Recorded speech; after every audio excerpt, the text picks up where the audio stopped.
Bien, hoy nos metemos de lleno en una de esas narrativas que son potentísimas y sinceramente bastante perturbadoras de la tradición judeocristiana. Sí, de las que dejan huella. Totalmente. Es una historia sobre la fe, la obediencia y, bueno, sobre una prueba que roza lo que no podemos ni concebir.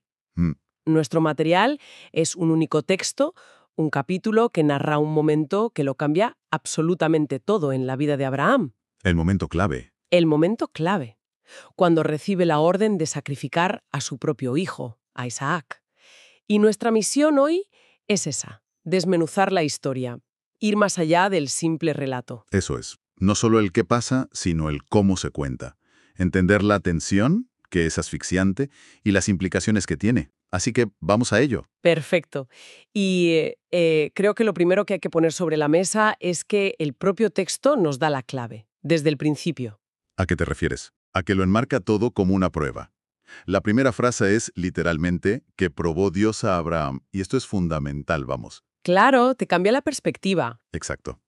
Porque nos avisa de que no estamos ante un acto de crueldad sin más, arbitraria, sino ante un examen.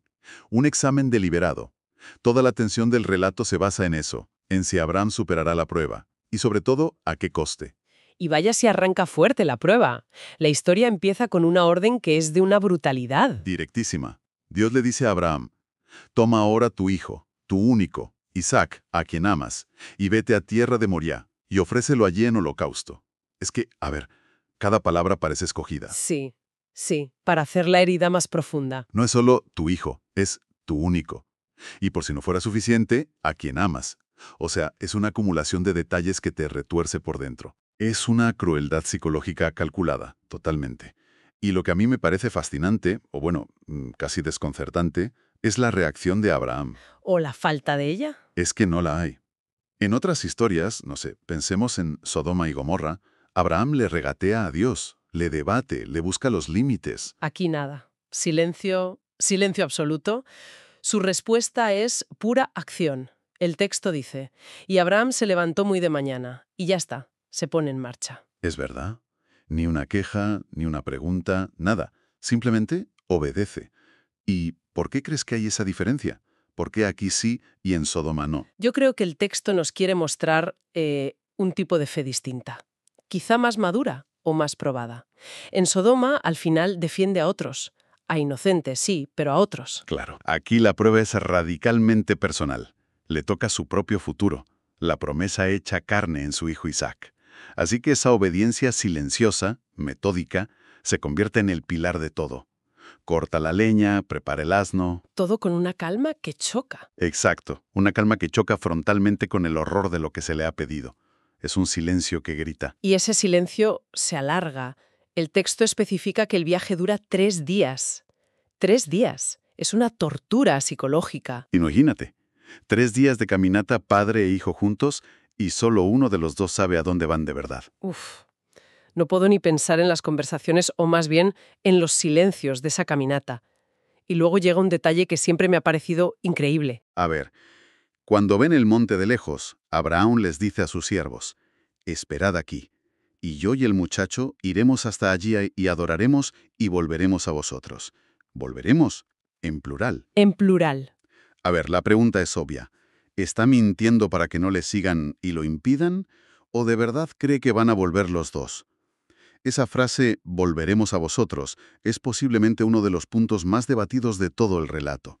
Y creo que la genialidad del texto está precisamente en no darnos la respuesta. Es ambiguo a propósito. Deliberadamente ambiguo.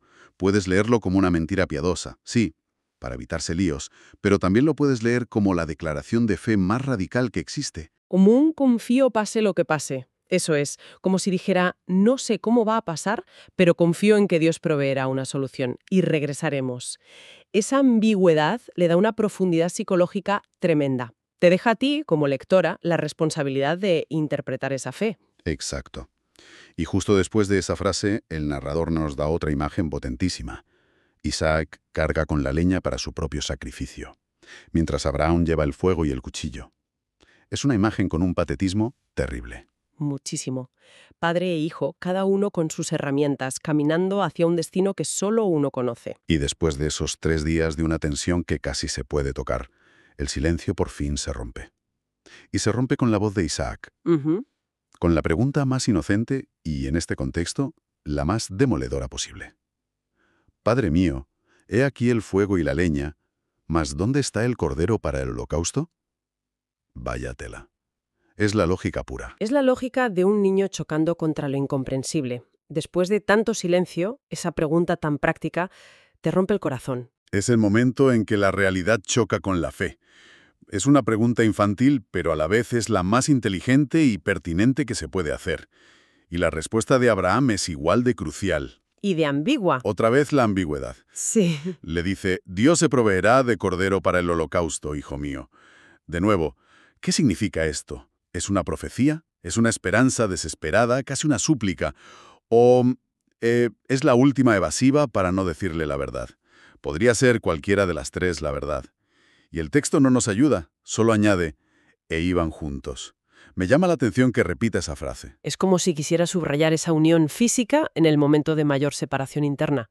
Es la calma antes de la tormenta final. Totalmente. Porque a partir de ahí, la tensión se vuelve casi física.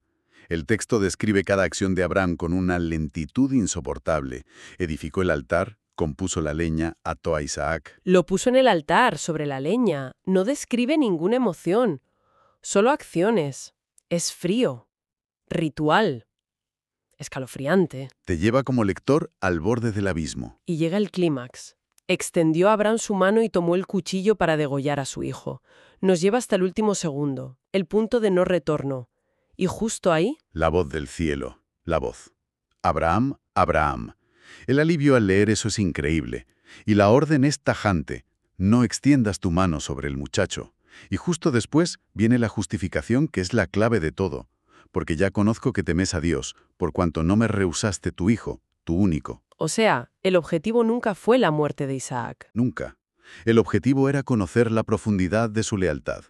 La prueba era interna, sobre la voluntad, no sobre el acto en sí. Y una vez que la voluntad queda demostrada, La prueba termina, se acaba.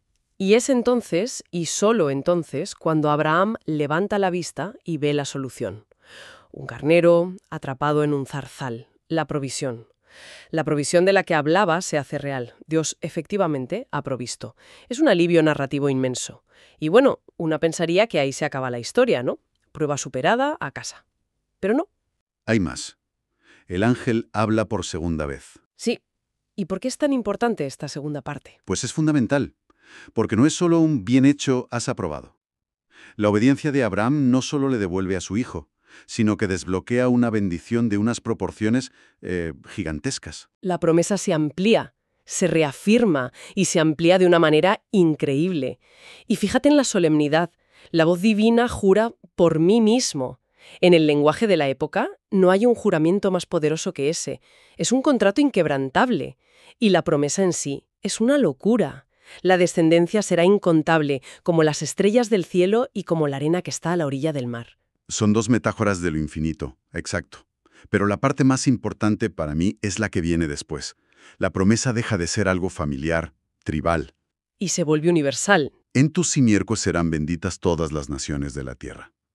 De repente, esta prueba tan íntima y personal se convierte en la base de una promesa que abarca toda la humanidad.